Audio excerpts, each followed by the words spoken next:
Hello guys! Welcome back sa ating channel. For today's video po, pupunta tayo ng Quiapo, Manila para po bumili ng gamit sa kusina at tindahan. Samahan niyo po kami. Nandito po tayo sa Carlos Palanca Sr.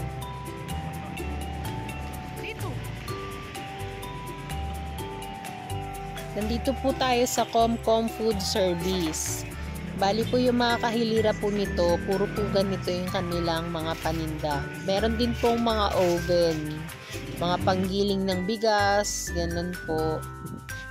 Bumili po tayo ng dalawang stainless na pot kasi nag-invest tayo ng magandang lutuan.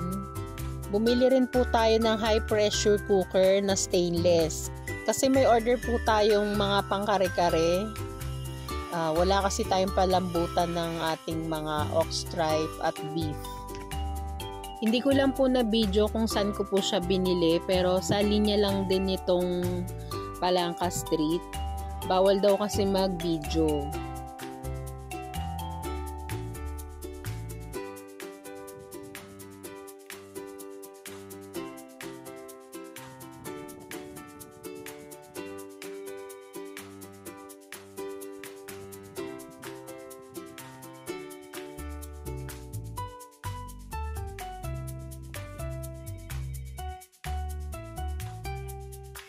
Once a year lang po ako nakakapunta dito sa Quiapo, Manila.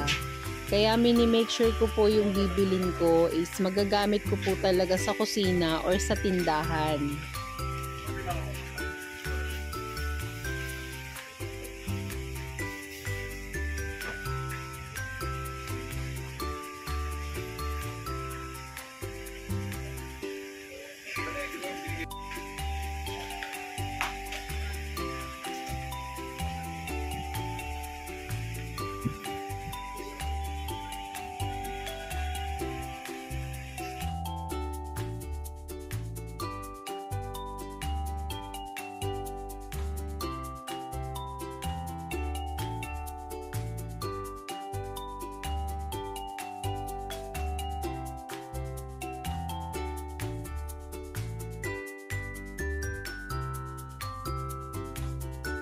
Bumili din ako dito ng pan na 10 by 10 by 1.5 para po sa aking mga pagbe-bake like ng kasaba cake.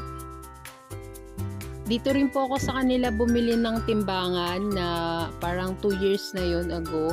Hanggang ngayon po nagagamit ko pa.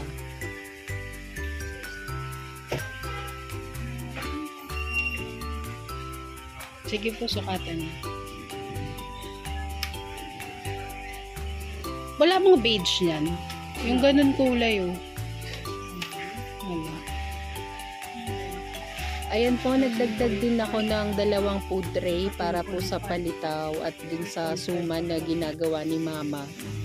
Kasi 2 klase yung ginagawa niya. Kasaba at saka yung malagkit na suman. Thank you for watching. God bless!